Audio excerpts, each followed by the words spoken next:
फिनिस्टा windows, beautiful and durable designs, installation से maintenance की life long customer service. आपके घर में फिनिस्टा नहीं है तो कॉल कीजिए।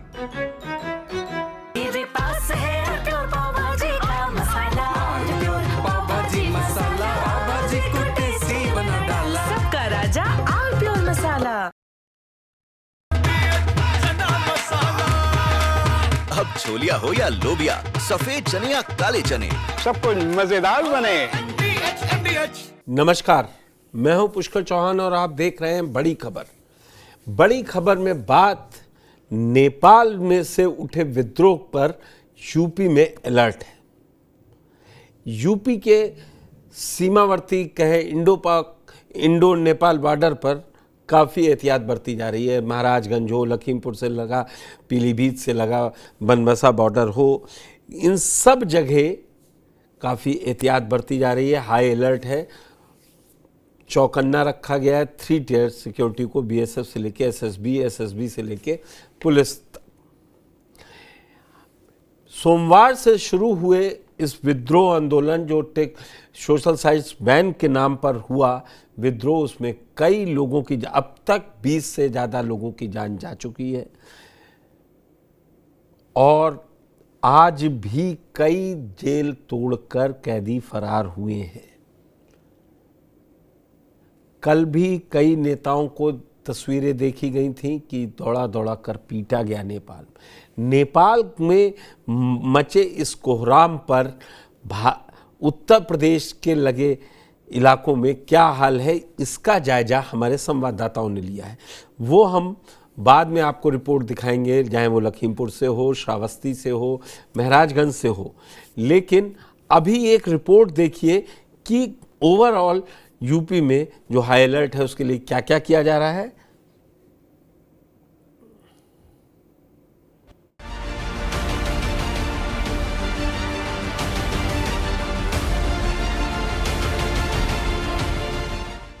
नेपाल में सोशल मीडिया बैन के खिलाफ शुरू हुए विरोध की तस्वीरों ने दुनिया को दहला कर रख दिया। प्रदर्शनकारी खोज कर नेताओं की हत्या कर रहे थे और पूरे नेपाल में आतंक का माहौल था, जो कि अभी भी जारी है। नेपाल की असामान्य और संवेदनशील परिस्थितियों को देखते हुए यूपी के सभी सीमावर्ती जिलों को अलर्ट पर रखा गया है। साथ ही इन जिलों में अतिरिक्त पुलिस बल की तैनाती की गई है। नेपाल में हो रही हिंसा को देखते हुए मुख्यमंत्री योगी आदित्यनाथ के निर्देश पर यूपी पुलिस को हाई अलर्ट पर रखा गया है। पुलिस महानिदेशक राजीव कृष्ण ने नेपाल से सटे सभी 7 सीमावर्ती जिलों में 24 घंटे सतर्कता बनाए रखने के आदेश दिए हैं।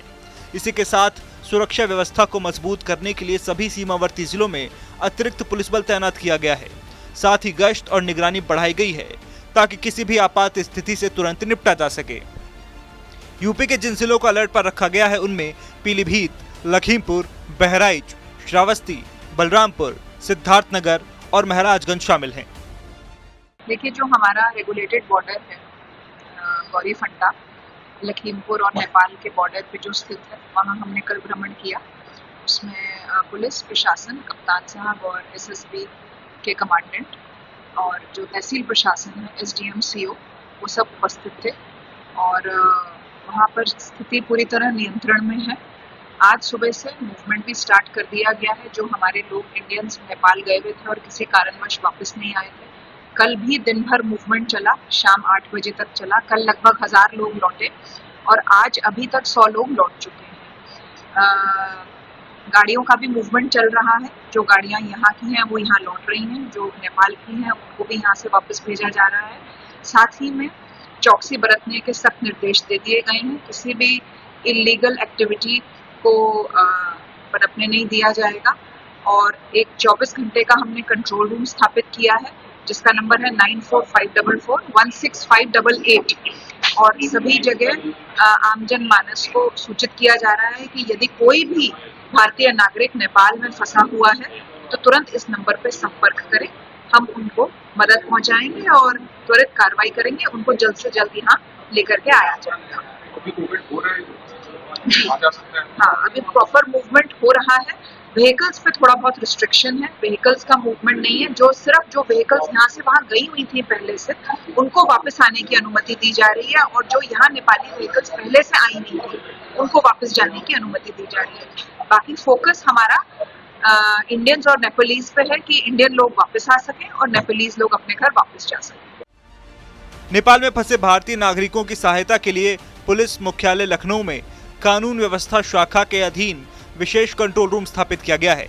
यहाँ 3 हेल्पलाइन नंबर और एक व्हाट्सएप नंबर 24 घंटे एक्टिव रहेंगे, जिनके माध्यम से नागरिक सीधे मदद प्राप्त कर सकेंगे। नेपाल में फंसे भारतीय इन नंबरों पर फोन कर और व्हाट्सएप मैसेज कर यूपी पुलिस से सीधा संपर्क साधकर मदद मांग सकते हैं। नेपाल में आप देख रहे हैं कि काफ़ी दंगा फसाद हुआ है।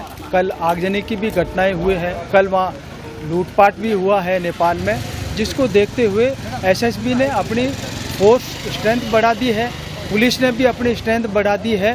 फोर्स एसएसबी और यूपी पुलिस, इसके साथ साथ जो यहाँ की जो अदर सिस्टर एजेंसीज हैं उनके साथ मिलकर तालमेल करके सारी सुरक्षा व्यवस्था को पुख्ता किया गया है।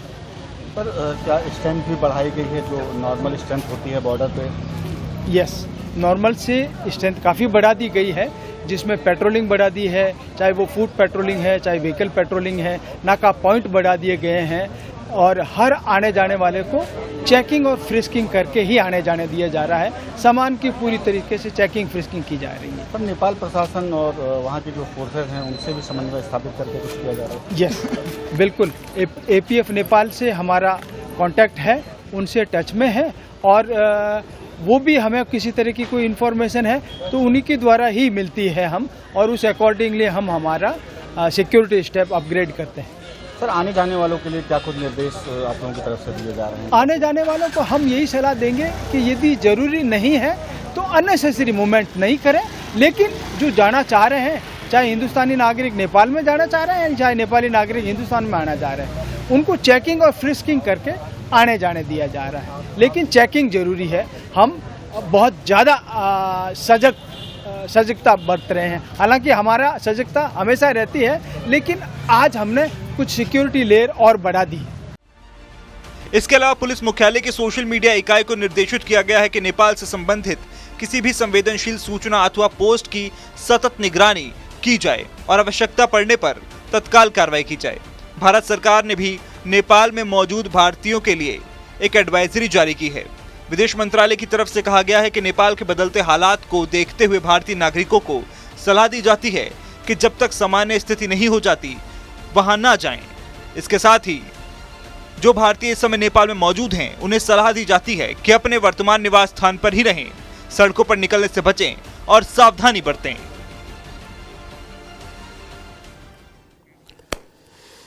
तो आपने देखा कि नेपाल से उत्तर प्रदेश की सीमा से जो लगे जिले हैं वहाँ पर कैसे पूरी सतर्कता बरती जा रही है और हमारे वहाँ पर पैनी नज़र रखी जा रही है। और अभी बड़ी खबर आ रही है कि इंडो नेपाल बॉर्डर से कई कैदियों को गिरफ्तार किया गया था। नेपाल की जेलों से भागकर आए 5 कैदी गिरफ्तार किए गए हैं।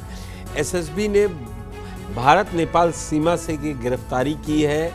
पकड़े गए आरोपियों में 5 लखीमपुर और 1 बहराइच का रहने वाला है। सभी गिरफ्तार कैदियों को एसएसबी ने अपनी कस्टडी में रखा हुआ है। नेपाल में पिछले 2 दिनों से जारी है विद्रोह और आपको बता दें करीबन 6000 कैदी जेल तोड़कर भागे हैं। कई नेताओं को भी छुड़ाया गया है। पूर्व डिप्टी सीएम को कल विद्रोहियों ने छुड़ा लिया था। हालांकि जब ये एक बड़ी खबर है कि भारत में भाग रहे हैं, क्योंकि भारत और नेपाल की जो सीमा है वो खुली हुई है। मेरे साथ इन्हीं सब विषयों पर बात करने के लिए फॉर्मर डीजी एके जैन साहब जुड़ चुके हैं। आपका जैन साहब बहुत बहुत स्वागत है। ये जो स्थिति है यहाँ पे हमको सबसे ज़्यादा सजग रहने की ज़रूरत है। इस दौर में घुसपैठिए हमारे बाकी चीन से कैसे रिश्ते हैं नेपाल के, और वहाँ से नेपाल से हमारी खुली सीमाएं हैं, वहाँ से आतंकवादी भी आ सकते हैं। ये समय हम लोग को बहुत चौकन्ना रहने की ज़रूरत है। आप किस स्तर पर अब क्या सजेस्ट करते हैं, क्या क्या होना चाहिए? देखिए, यूपी के सीएम ने भी डिटेल्ड इंस्ट्रक्शंस इशू किए हैं। जी कल दिल्ली में भी एसीसी की बैठक हुई थी प्रधानमंत्री जी की अध्यक्षता में, उसमें भी हर स्थिति पे निगाह रखी जा रही है। जी जो एनआईए है, रॉ है, इंटेलिजेंस ब्यूरो है, वो सब अलर्ट मोड पे हैं। जो हमारी एजेंसीज के ऑफिसर्स नेपाल में हैं वो भी सक्रिय किए गए हैं। ये बात सही है कि जो ये घटनाक्रम हुआ है ये बड़ा अप्रत्याशित है। इतनी हिंसा की कोई उम्मीद नहीं थी, और जिस प्रकार जेल ब्रेक किया गया है इसके पीछे एंटी सोशल एलिमेंट्स भी हो सकते हैं। कुछ जो प्रोटेस्टर्स हैं उन्होंने कहा भी है कि कुछ अपोजिशन पार्टीज वाले हमारे बीच में इन्फिल्ट्रेट कर गए थे जब पार्लियामेंट पे अटैक किया, और उनका भी ये कार्य हो सकता है। जो भी है इसमें गलती तत्व हैं, क्योंकि जेल से छुड़ाना कैदियों को वो कोई आसान काम नहीं है। जेल पे अटैक करना ये सोची समझी साजिश है, और बहुत से क्रिमिनल्स निकल के भागेंगे। उनमें से यूपी की तरफ भी रुक कर सकते हैं, हमारे कंट्री की तरफ रुक कर सकते हैं।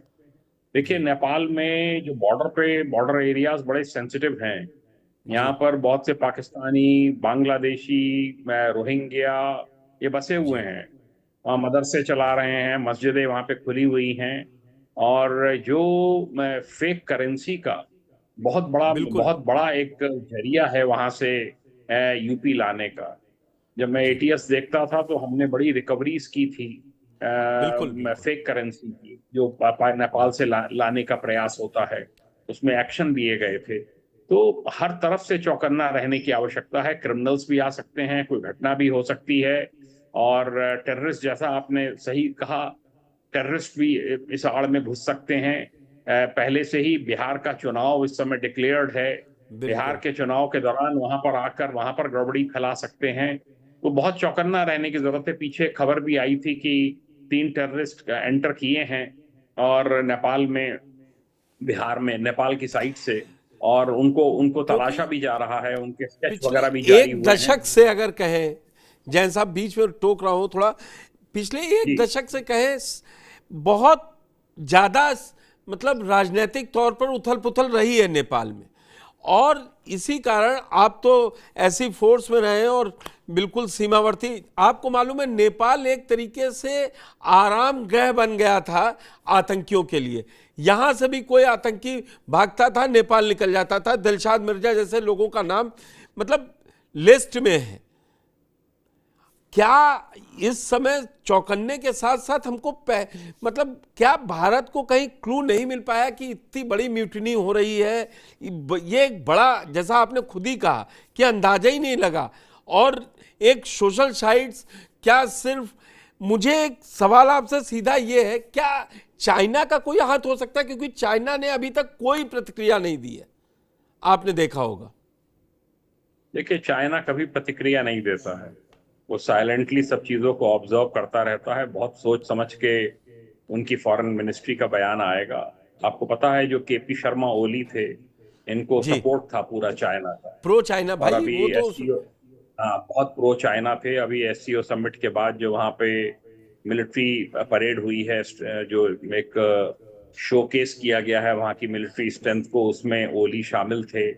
लिपू लेक को लेकर जो उन्होंने जिक्र किया नेपाल में, वहाँ चाइना में लिपू लेक दर्रा को लेके, उसको लेकर बड़ा विरोध है। इंडिया में भी था, नेपाल में भी था। तो रही बात इसकी कि ये चाइना जो है वो इसमें ज्यादा वो नहीं करेगा, क्योंकि चाइना को ये लगता है कि वो बिगाड़ना नहीं चाहते हैं किसी से भी। जो प्रोटेस्टर्स हैं, जो ये यंग जनरेशन है, इनसे भी खिलाफ नहीं जाना चाहते हैं। और यही पॉलिसी गवर्नमेंट ऑफ इंडिया और हम भी अपना रहे हैं कि अनावश्यक हम वहाँ के लोकल अफेयर्स में हस्तक्षेप नहीं कर रहे हैं। मगर लोकल अफेयर्स में हमारे लिए ना शुरुआत में ये कहा गया, और हर सरकार जो रही उन्होंने ये माना कि नेपाल से भारत के संबंध रोटी बेटी जैसे रहे जी। अब तो नहीं रहे। मार्क्सवादी नेता सीताराम येचुरी यही कहते थे हमेशा। मैं एक चीज ये बहुत समझने वाली है कि हमारा उनसे करीबन 60,000 करोड़ रुपए का से ज्यादा का व्यापार है, बायलैटरल ट्रेड है। आपने बिल्कुल साफ साफ कहा केपी ओली शर्मा के क्या संबंध है, वो वहां के BRI में शामिल हैं, चीन की बेल्ट रोड इनिशिएटिव में। हमारे लिए ये दो तरफा मार है, इसलिए हमको बहुत सजग रहने की जरूरत है कि सिर्फ ये नहीं है कि वहां एक विद्रोह है और कुछ लोग अंदर बाहर आ सकते हैं। अगर राजनयिक तौर पर भी हमको बड़े कदम उठाने पड़ेंगे, नहीं तो कहीं अगर अभी वो वैसे ही प्रो चाइना है और चीन पास में चला गया तो ये हमारे लिए सबसे बड़ा सिरदर्द आगे के समय बन सकता है। कहते हैं पड़ोसी का शांत होना बहुत जरूरी है। जितना मैं नेपालीज यूथ को समझ सका हूं, बहुत वोलेटाइल कम्युनिटी है और छोटी छोटी बात के ऊपर बड़ा एग्रेसिव रुख अपनाते हैं। एंटी इंडिया एजिटेशन भी वहां पर चल चुके हैं और सैकड़ों ट्रकों की लाइन लगी हुई थी, बॉर्डर पे एंटर नहीं करने दे रहे थे। देखिए, नेपाल की डिपेंडेंस बहुत ज्यादा है इंडिया पर और ये एक्सपोर्ट वगैरह ये कुछ दिनों की बात है, ये नॉर्मलाइज हो जाएगा। उसके हित में है, तो नमक से लेके सीमेंट से लेके और खाद से लेके हर चीज जाती है। मैं तो IG लखनऊ जोन था तो लखीमपुर खीरी बॉर्डर पे मैं देखता था रिक्शे के रिक्शे भर भर के लोग बाग ले लेके आ जा रहे हैं। वहां पे वहां के बहुत से लोग इंडिया में एम्प्लॉयड हैं, सर्विस कर रहे हैं, एज डोमेस्टिक सर्वेंट्स कर रहे हैं और भी सेक्टर्स में काम कर रहे हैं। तो बड़े घनिष्ठ संबंध हैं, ऐसी बात नहीं है और संबंध इतनी आसानी से खत्म नहीं होंगे। बस ये आवश्यकता है इस बात की कि किसी भी पॉइंट पर कोई उनसे जो इस समय एजिटेटर्स हैं, प्रोटेस्टर्स हैं, उनके मन में ये बात ना आए। कहीं कहीं पे एंटी इंडिया फीलिंग भी है, कहीं लोगों ने डिमांड किया है कि मोदी जैसा PM होना चाहिए। वो हर तरह की फीलिंग है, हर अलग अलग ग्रुप्स हैं, अलग अलग एरियाज में अलग अलग रिएक्शंस हो रहे हैं। वही हम लोग कह रहे हैं, स्ट्रेटजी के तहत हम लोग को बड़ा संभल के कदम रखना है। लेकिन मैं एक तरफ आपसे जैन साहब ये समझेंगे कि जो ये यूथ है, आपने देखा होगा इस सरकार की दोहरी नीति या प्रो चाइना, उन्होंने सारे जो सोशल साइट्स बैन किए थे वो प्रो अमेरिकन थे, चाहे इंस्टाग्राम हो, यूट्यूब हो, फेसबुक हो, और जबकि चाइना का टिकटॉक चलता रहा। शायद ये भी एक है कि अब शायद समझ में आए वहां की जो अंतरिम सरकार बनने जा रही है, माना जा रहा है फॉर्मर चीफ जस्टिस हैं वो बन सकती हैं अंतरिम PM, लेकिन अब ये ध्यान रखना होगा कि आप प्रो चाइना करते हुए वहां का यूथ अब लड़ रहा है इस चीज से। ये कहना आपका सही है। देखिए, ऐसा है, अभी वेट एंड वॉच की पॉलिसी रखनी होगी। एक बात ये भी निकल कर आ रही है कि अमेरिका का भी हाथ हो सकता है इसमें, क्योंकि अमेरिका के सारे जो सोशल मीडिया साइट्स हैं उनको ब्लॉक करने की बात थी और चाइनीज साइट्स को ब्लॉक करने की बात नहीं थी। जैसे बांग्लादेश में आरोप लगा, जैसे श्रीलंका में आरोप लगा, उसी तरह के आरोप नेपाल पर भी लग रहे हैं, नेपाल के केस में भी लग रहे हैं US पर, कि US का भी इसमें हाथ हो सकता है। देखिए, होने को कुछ भी संभव है, पर हमारे लिए यह मजबूरी है कि वो हमारा इतना करीबी नेबर है और पोरस बॉर्डर है। बिल्कुल, आप बॉर्डर अगर देखें, बिल्कुल पोरस बॉर्डर है, फ्री मूवमेंट हो रहा है, बस जरा सी चेकिंग होती है। तो इसलिए अलर्टनेस की बहुत ज्यादा जरूरत है। हमें अभी वेट एंड वॉच की पॉलिसी रखनी होगी, देखना होगा इसमें चाइना का। तो मुझे नहीं लगता नेबरहुड फर्स्ट पॉलिसी को भी रिविजिट करना होगा। नहीं, वो तो कर ही नहीं सकते हैं आप, नेपाल के परिप्रेक्ष्य में आप नहीं कर सकते हैं। वो मधेसिया जो पूरा रीजन है, प्रदेश है, वो सब इंडियंस भरे हुए हैं और बहुत बड़ी संख्या में यहाँ के लोगों की वहाँ शादियां हुई हैं, व्यापार चल रहे हैं। मैं नहीं समझता कि वो इतनी जल्दी कोई टूटने वाला है। बस ये है कि एक वेट एंड वॉच की पॉलिसी रखनी होगी। जो इंडियंस वहाँ फंसे हुए हैं उनको वापस लाना होगा, जो यहाँ पे हैं नेपालीज उनको वहाँ उधर पहुँचाना होगा। एक नॉर्मलसी का इंतजार करना होगा। नॉर्मलसी आर्मी के आने से काफी आ चुकी है, एयरपोर्ट चालू कर दिया गया है। बिल्कुल, और पर बहुत भारी नुकसान वहां के इंफ्रास्ट्रक्चर को इस एजिटेशन ने पहुंचाया है। 3600 करोड़ का संसद फूक दी, 3600 करोड़ से बनी संसद जिस फूक सालों दी। लगेंगे आपने ठीक कहा, उसकी वेट एंड वॉच करेंगे, लेकिन इसी का सबूत है कि प्रधानमंत्री मोदी ने इंडिया की निकटता नेपाल से कैसे दिखाई कि कल जब वो मीटिंग के बाद उन्होंने एक सोशल मीडिया पर एक्स पोस्ट पर लिखा तो नेपाली उसमें लिखा था और कहा था सब शांति से रहें। लेकिन दरअसल चाइना बहुत चालाक है, वो वाकई में दूसरों के यहां आपदा में अवसर ढूंढता है, वो वाकई में आपदा में अवसर ढूंढ लेता है। आप देखिए पीओके में उसने वही करा, नेपाल में कर ही रहा है, कहीं भी आप उठा के देखिए। हम समस्या नेपाल या नेपाल से संबंधों को लेकर नहीं है, वो हमारे, क्योंकि आपने खुद ही बताया इतनी शादियां हुई हैं, सब कुछ है, लेकिन चाइना बहुत खतरनाक है। आज हो सकता है हमें जरूरत है, लेकिन चाइना का जो हमेशा चाल रही है वो चालबाजों वाली रही। बिल्कुल ठीक है आपका कहना। देखिए जो वहां पे करप्शन पनप रहा था, जिस तरीके से वहां पर वो जो चला है नीपो किड्स वाला नेपोटिज्म, जो जी वहां जी के बड़े राजनीतिज्ञों के बच्चे हैं, जिस प्रकार से वो एक दिखावा कर रहे थे संपत्तियों का, अपने एसेट्स का, और जिस तरीके से उनके मूवमेंट हो रहे थे, इन सब से वहाँ के नेपालीज में बड़ा एक रोष था। करीब, आज मैं पढ़ रहा था, करीब 8 लाख नेपाली हर साल निकलते हैं वहां से विदेशों में जाने के लिए। उनसे बातचीत का जरिया व्हाट्सएप कॉल्स के ही जरिए है, और आपने उस पर भी अगर रोक लगा दी तो स्वाभाविक है कि बड़ा उसको लेकर बड़ा भारी रोष हुआ। और मुझे कोई बहुत आश्चर्य नहीं होगा अगर इसमें यूएस का भी हाथ निकले यहाँ पर तख्ता पलट कराने में, क्योंकि चाहे ओली हो, चाहे देवबा हो, चाहे प्रचंड हो, ये सब का झुकाव जो है वो चाइना की तरफ ही था। तो वो सब कम्युनिस्ट है ना, वो सब कम्युनिस्ट है। जो कल का घटनाक्रम हुआ है उसमें प्रचंड भी अभी गायब हैं, दिख नहीं रहे हैं कहीं। देवबा के साथ तो काफी मारपीट की गई है। ओली आपने देखा ही है, वो शायद उनकी बेटी की एक डेड बॉडी भी मिली है, प्रचंड की ही बेटी की डेड बॉडी भी मिली है। इस समय कुछ भी पॉसिबल है, कुछ भी पॉसिबल है। तो हम लोग तो यूपी के जो हैं, जो यूपी का एडमिनिस्ट्रेशन है, पुलिस है, वो अपना बॉर्डर पे सतर्कता, एसएसपी, बहुत बड़ा योगदान है एसएसपी का, बहुत बड़ी संख्या में उनकी तैनाती है पूरे नेपाल, यूपी नेपाल बॉर्डर पे। पहले आपको पता है यूपी नेपाल बॉर्डर पुलिस थी जो डिसबैंड करके फिर अब एसएसपी को चार्ज दिया गया है। एसएसपी उस पर कार्रवाई कर रही है, यूपी पुलिस साथ में सहयोग कर रही है, जिला प्रशासन भी सब सतर्क कर दिए हैं मुख्यमंत्री जी ने। तो अभी मैं समझता हूँ 1-2 दिन में और स्थिति स्पष्ट हो जाएगी और कोई कार्यवाहक सरकार बनेगी। अब ये देखना पड़ेगा कि पार्लियामेंट डिसॉल्व करते हैं वो नहीं करते हैं। आज कई इस्तीफे हो गए हैं, कई सांसदों ने इस्तीफे दे दिए और पार्लियामेंट भंग करने की मांग आज शाम को हो गई थी वहां, क्योंकि जैसा आपने कहा है कि अगर इंडिया निष्क्रिय हो जाएगा तो फिर रीजनल में नेतृत्व वाले पर भी सवाल उठेंगे।